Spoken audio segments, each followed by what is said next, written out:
I'm sorry, I don't really have a humorous banter for an opening on this episode because we're talking movies. We're talking Bones of Crow, starring Grace Dove, Philip Forrest Lewinsky, and Remy Girard. Written and directed by Marie Clements.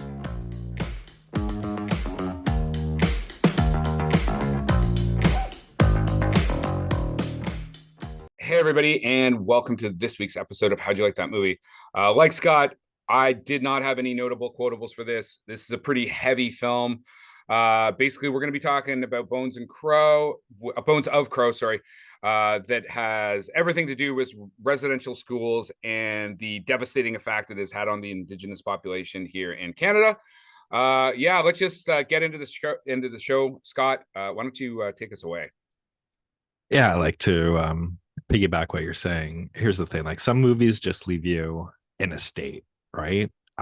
Where you just need to reflect not only on what you saw, but the message and the history that's presented to you. And this is one of those films. Like, I'm still only less than 24 hours away, 24 hours away from when I watched it, and I'm still digesting everything on it. But before handing it back to you, for your initial thoughts, I do want to say, like, congrats to Marie Clements for this film. It is an outstanding achievement, and I'm really was shocked to see it didn't win anything at the Canadian Screen Awards. Yeah, I Take agree. it away, Chris. Yeah, I agree with you. I'm shocked that it didn't. I mean, it got 5 nominations, which is amazing. The cinematography is great. The acting is fantastic. The story is, fantastic. I mean, I do, later on the show, I do have some like kind of technical challenges with the film, but all in all, it's like it's like watching Schindler's List. Like again, there's no enjoyment factor in this film, right? Like, you are watching history being told by someone who is, I mean, she's Métis. Mary Clement is before she was a filmmaker, she is a playwright. So the family in this film is Métis and Cree from, I believe it's Manitoba, and that's kind of where she's from. And you get a sense of the gravity of this film because it's being told by someone and actors who have direct experience, or at least direct through their family members, of the residential school system, the continued like racism towards Indigenous peoples here in Canada. And yeah, I thought I was shocked that it didn't do better. Sorry, I kind of lost my train of thought because there's kind of a like you, there's a lot of stuff going on in my mind about this film. What are your original, like, what's your takeaway on the first viewing of this thing? Like, I don't know how much background you have on the residential school system here in Canada. Like, Scott, what's your take?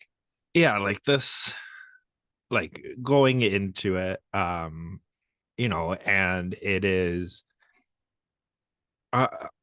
I would say, a travesty, right? Because, this is a part of, Canada's shared history, these residential schools. And then, I didn't like know much about them, right?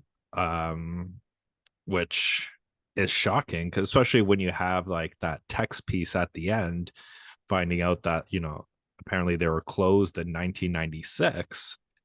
So I would have been what, 15 years old when the last one closed, but there wasn't any talk of them. And I think that could just be where I grew up, like, located. I don't think we had any really around us that I'm aware of. Did they? I don't. That's actually maybe our producer while we're doing this. Did Six Nations have any residential schools, and if not, where are the closest residential schools to the Kitchener-Waterloo area? Keep going, Scott.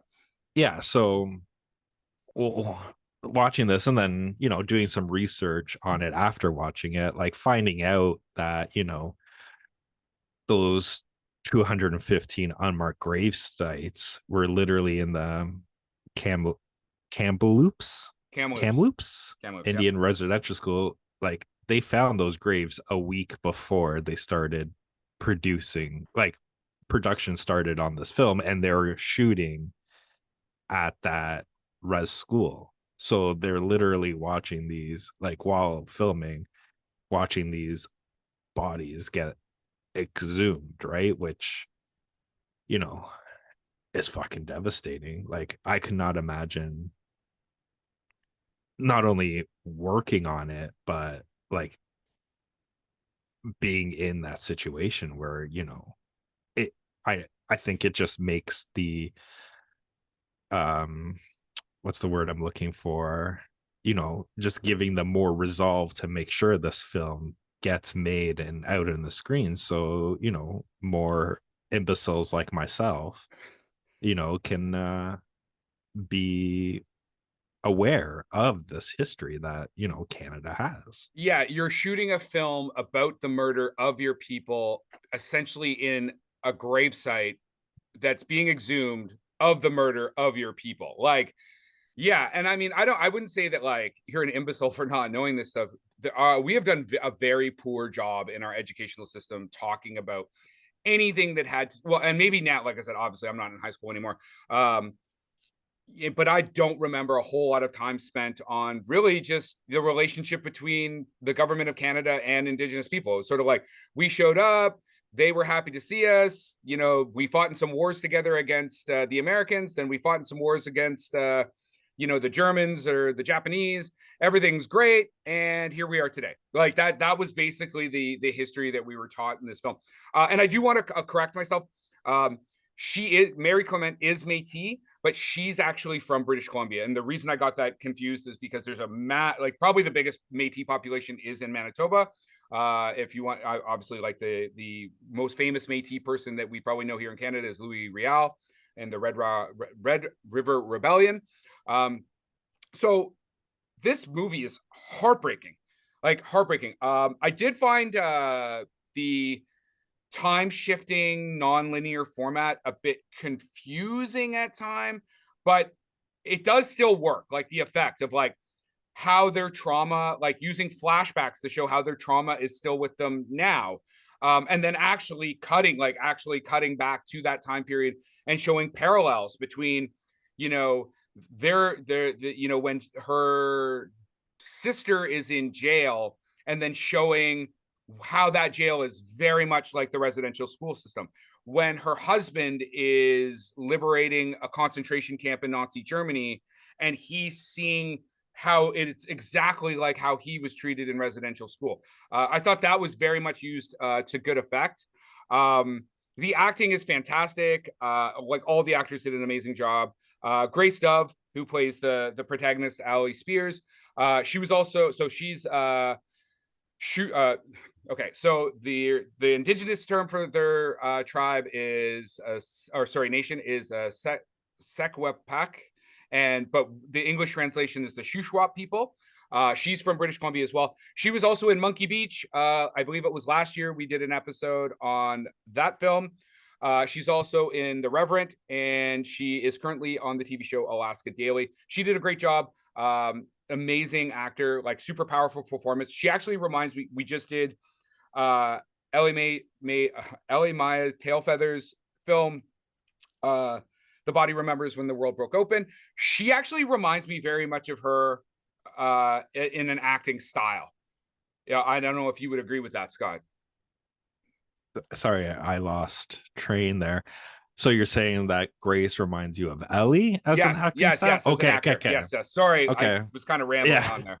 Yeah, I was like, I'm not picking up what you're putting down. I would guess, but I don't know. Like I find her own, like even the makeup done in this film was extremely well done, where they're like slowly aging Grace to, because it was 100-year lifespan, correct? Something like that, had? like 90 something years. It was long.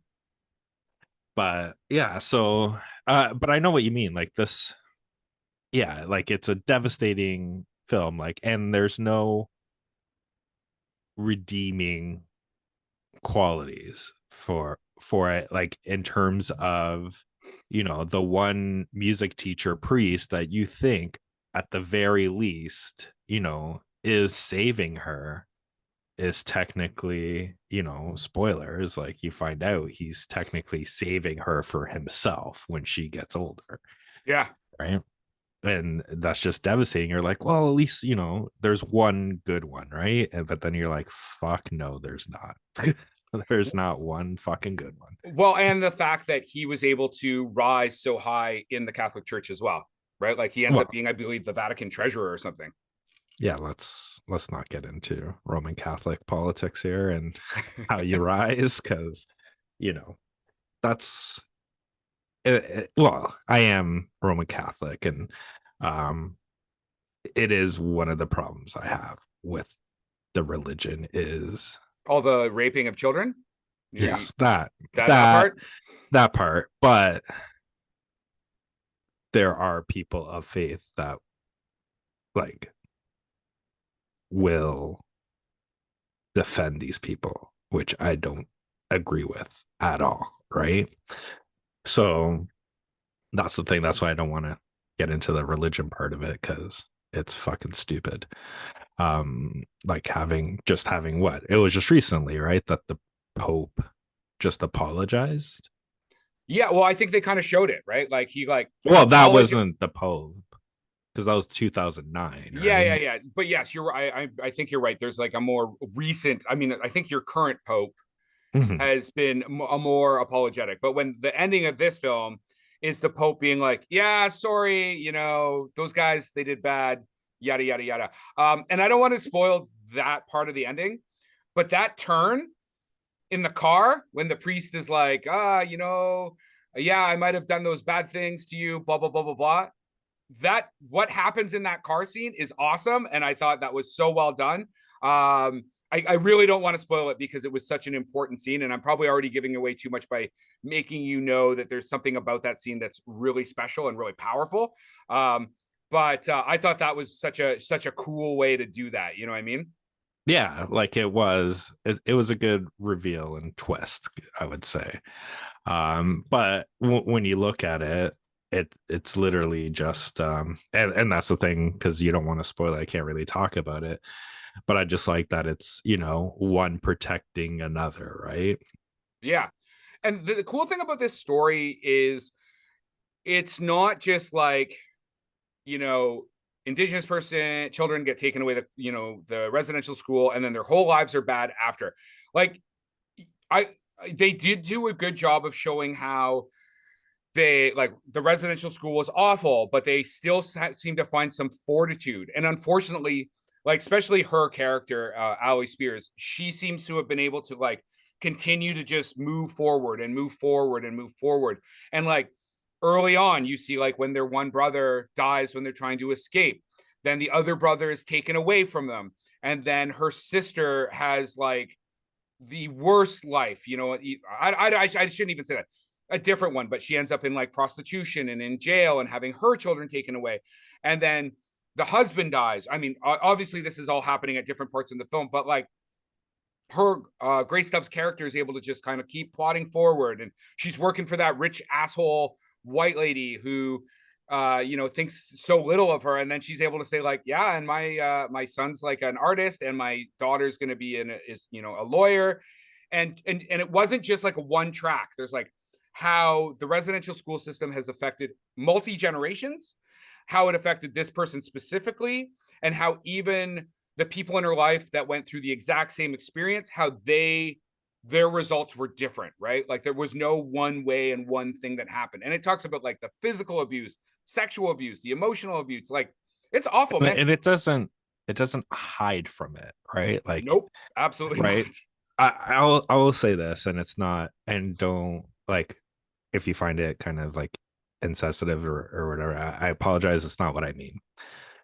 But some of the best horror movies is you don't see the kill, or you don't Mm, see the trauma, right? And mm. that's what it did. You see, they don't like the They way. allude to it. Yes, they allude to Yes. most of the violence and and stuff. and then once you pick up on it, right? Like once they allude to it and like show, like especially that one scene when they were gonna run away, but the youngest daughter gets caught, and then The priest what? comes in. Yes, when they show that, like you don't. At first, it took me 3 seconds, right? But then once realizing what was actually happening, like you're like fuck, and that's what made it like so scary, right? Because it is like fucking traumatizing, and that's the thing with any shared event. Each person deals with the trauma differently, right? Like we've seen with veterans and everything like that, everybody deals with it differently, and that's what I think the writing was so strong on here, that you got to see later on into effect like how the shared trauma affected each of these characters, right? But the only one I'm not sure of was the brother. Like, did we ever see I him? don't think you ever see him again. And I think that's the whole thing, is like he was taken away and just disappeared basically. Mhm. Yeah, because when they were older, yeah, they weren't. um Now, I'll say this. Do you remember when growing up how they used to like fucking play Roots all the time on TV, like the Yes, yes. miniseries? Yeah. Um, and that's because at the time Roots was the biggest like fucking success story in TV, right? But I think it was like played annually. Now on September 20th, 2023, here in Canada on the CBC and APTN, they're expanding this into a 5-part, 5-hour TV miniseries, which is going to delve more into the story and this family through the 100-year generation. Um, I think like I don't know how graphic it's going to be because it is on the CBC or anything like and everything like that, but like this should be technically our generation's roots, where it should present every year our shared history and not hide from it, but grow from it, in which it should be like so people will know about it Like more. using it as like a teaching resource, like a constant Exactly. teaching resource. Absolutely. And it's actually so Philip Wititsky, who played Adam, he's actually going to be returning, I believe, as that role for the TV show. I'm looking forward to that coming out. Well, I think everybody's returning. I think it's all the same actors and everything like that, to my knowledge. Oh, It's literally, I fantastic. think like I didn't find much about it except that it's going to be like each episode's an hour long, but I think it's literally like technically, and this isn't supposed to sound insensitive, but it's like the Snyder cut where it is like the 5-hour definitive presentation of this. Now, whether or not they're going to keep the non-linear in the miniseries, I have no idea because I haven't seen it yet. But I mean, I I would think it would be think. kind of cool to just shoot it chronologically, because then Mhm. you basically you pick your section of time, right? Like maybe so it's like when the kids are first being taken away and there's like an episode, then the next one is like residential school, then there's the war years, or however, right? Because, and I mean, you could use smaller cutting back to like, maybe you open with the character at the end of her life and we're kind of like jumping back and forth, but less jumping, more in that time period, because then you get a sense of like, what was it like for those characters in that time period? Did it get better in 1960? Did it get better in 1980? Or yada yada yada yada yada. Mhm. So just before we like forget about this, so according to our producer, yes, there was a residential school in Brantford. It operated, which is near the Six Nations Reserve here in KW. It operated till 1970. So far, they found 97 graves on the site. It is now a Mohawk Cultural Center, and the school was run by Anglicans. So, I mean, it didn't matter what church was running it. They all did an awful, awful. I mean, the whole premise is awful. One of the things I really liked about this from a cinematic perspective was they had some. They did a really good job of showing like some traumatic events. So one example is what you're talking about, where they don't show you, they allude. But one of the things that really strikes in my mind was when they first come to take the children and the parents are being forced to like the signature, the signing away is so brutal because it's like, we're going to take your kids regardless. And if you don't let us, I'm air quoting for those that can't hear, we're going to fucking put you in jail. So, but we're still going to make you sign this paper to make it all like legal. Like how, like, not only is it bad that we're taking your children, but we're going to actually make you sign them away. And then that whole signature aspect, in my opinion, is kind of revisited when the only way the mom can protect Ali Spears, Grace Stubbs' character, is like enlisting her, basically being like, go fight in the Second World War because it's the only way to protect you from the residential school system. And actually, that is a quote that we probably could have used, where she's like, it's kind of funny, eh? Like the idea that like a war is safer than the residential school system.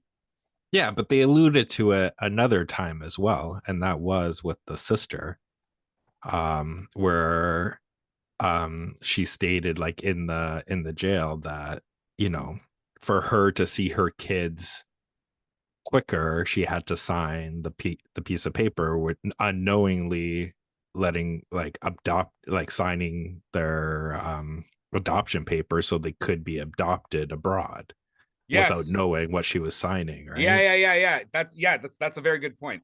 That scene actually is really great because so if you watch Reservation Dogs, or if you've seen Bones, which we did on our show last year, no, sorry, not Bones, the one about the Mohawk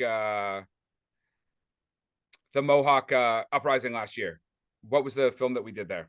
Oh my god. I can't believe I forgot that. Hold on a second. It's It was Beans. one. It's Beans. It's not Beans, Bones. yes. Because we're doing Bones of Crow and it's Beans. So Paulina Alexis is the other woman that's in her cell with her. And I like the fact that I've seen her in enough stuff now that like I didn't even have to like, I didn't recognize her visually, but it's her voice. Like she's got a very distinct voice. And I was like, I think she might have even also been in so yeah, she was in Ghostbusters Afterlife, Reservation Dogs, as she's one of the main characters, as Willie Jack, and then she's in Beans. But she's got a very distinct voice, and she's always like a badass motherfucking character. Like if I was ever shooting a film that I needed like just like a hardcore persona, like that's 100% where I'd be going, because I think that like just her screen presence is like tough and surly, And and that's 100% what you couldn't afford either. oh, 100%. Yeah. You know, oh, Dreamweaver. But yeah, that scene was really interesting too, because like they're both kind of just like old hat at being in the system by that point. You know what I mean? Mm-hmm. So Yeah. did you watch this film with anybody? I watched it with my wife actually. Oh, okay. And so what was Yeah. her takeaway on this? It was the same. She like I would say she liked it, but she after her she was speechless kind of thing, right? Like she didn't really have like any commentary on it, because anybody I do watch it with, I always ask them so that way we can relay it here. But yeah, she didn't really have any commentary. She was just like, okay, like she literally like went, finished, drank some tea and had to go to bed, right? Like because it was like I was saying in the beginning, right? Like you have to like literally, if I know it was my own fault, like I should have watched this a couple of days later so I could digest it and everything like that. Because yeah, I think she had to do it too, and especially with, you know, being a woman, um it's a 100% different perspective than I had, right? Like because especially it was, I know she was traumatized too with the scenes of, you know, the mom and the dad chasing after the kids in the car after, right? Like that fucking trauma of, you know, giving up your kids, and her literally like cursing her husband, saying, this, I knew this is what was going to happen and you signed that fucking paper, right? And that's the thing, you never see the father again too. You have that little snippet of them in the car right when she's about to put her in the train to go to war, and the father does his speech about us not being the same without them and them without us. But Yeah, yeah. you could tell, like, based off of, since it's supposed to be like her flashing back to that single, like something fucking bad really happened to that dad too, right? Because you never see him again either. Yeah, and then when she's talking to her mom saying you're still gonna be here, right? And she goes, yeah, me and your dad will be there. No, and she was like, no, I mean here. Like when I'm done this, I'm coming back for you. And the mom just like has no reply, like no, like yeah, okay, right? Yeah, so one of the just what you were talking made me think of like one of the other sections that I thought was just like so brutal, like just as part of our history, the idea that like her husband gets wounded in combat, serves this country. In order to do that, he had to give up his status, his Indian status. That's the term. Um, but because he's actually still Indigenous, he can't get any veterans disability or his veterans pension. So he gave up all his rights to serve the country, gets wounded, and then needs to be taken care of as any other soldier in combat would be, and is then denied those very benefits. It's fucked. Like it's so fucked up, man. Yeah, when he's like, it's $300, right? Yeah, my I'm eye only and my worth leg is worth $300 to the Canadian government or whatever. yeah. Yeah, and that was the thing. And you saw even during the war as well, when they have like the little snippets and they reconnect, she still, you know I don't want to say ideal, but she still believes in what's said, right? That they're going to get the land, they're going to get this, blah blah blah. But he's more, Cynical, absolutely, right? because Like he was like, everybody that I know that's left has gotten nothing. All right, that's been discharged, has gotten nothing. But her hope kind of goes into his, and that's why he goes into his cycle of like drinking, alcohol. yeah, and drinking and Yeah. stuff like that. Yeah, and then the ending of him, that character is fucking awful too. Like, yeah. So the big takeaway, super important film. I do want to just give a couple like technical critiques. I do feel like they probably could have done a better job sometimes with the non-linear format. Like it did get, there was times that it was a bit confusing. So maybe that could have been tightened up a bit better. And I found that some of the dialogue that's just conversational was a bit wooden. So, and I don't know if that's because she comes from like a playwright background, and playwriting, like playwriting versus screenwriting can be a bit different. Um, there's a bit, like I said, and I'm not talking about like the subject matter, like the high points and the really dramatic moments were well done. Just some of the just kind of like filler conversation. And I wonder if that's just because in a play you don't have that for the most part, right? And let's be honest, writing dialogue, I would say, is the hardest part about screenwriting, right? You can have great story, you can have great like location and all that, but just writing like this, like conversational dialogue, and not having it be boring or like stunted or wooden is very difficult. So one of the things before we kind of get out of here, so like I said, Mary Clement, so she wrote, directed, produced this film. Other films that she's done are The Road Forward, Red Snow, which is about an Indigenous soldier captured in Afghanistan by the Taliban. That is now on my watch list. She also did a film that I want to check out called Unnatural and Accidental, which is based on her play The Unnatural and Accidental Woman, which is about Indigenous women living on the lower east side of Vancouver. That's like Hastings. It's kind of like where there's a lot of like drugs and poverty and stuff like that. So I'm definitely going to check out both those films. One of the things I forgot to point out in this show, which is super important, is they're using Indigenous languages. Like there's a lot of Cree, but basically anybody who's from an Indigenous nation in this film primarily at some point will use their national language, which I thought was super cool. No, it was good, because that was the thing, especially like when Adam and oh my god, I'm having a brain fart on the main character's name, Elise, right? Yeah.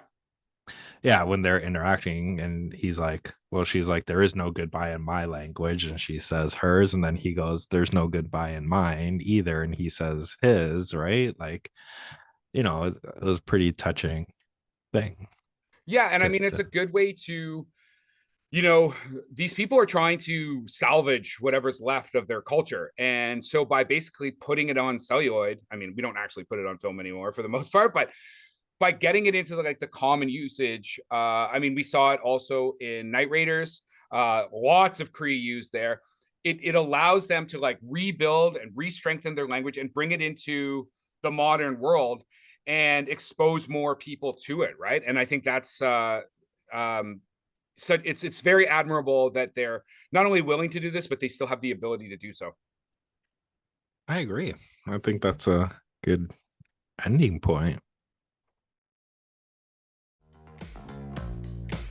And that is our wrap for the day. Please like and subscribe to this podcast. Tell your friends. If you want to get a hold of us, reach us at the www.howdyoulikethatmovie.com.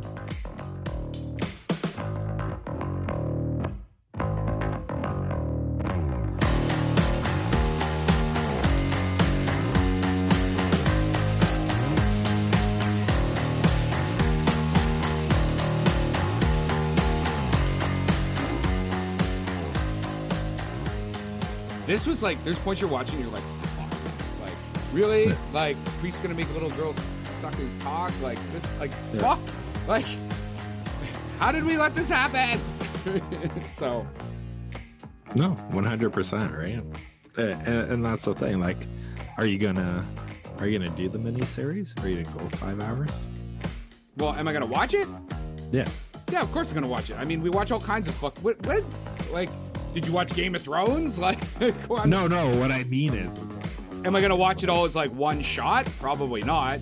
No. But I'll definitely watch it. Yeah, because that's the thing. I'm just fuck. I don't know if I want to revisit this so early, right? So soon, be fuck. Production by Rod Shaver, Vader Monkey Productions.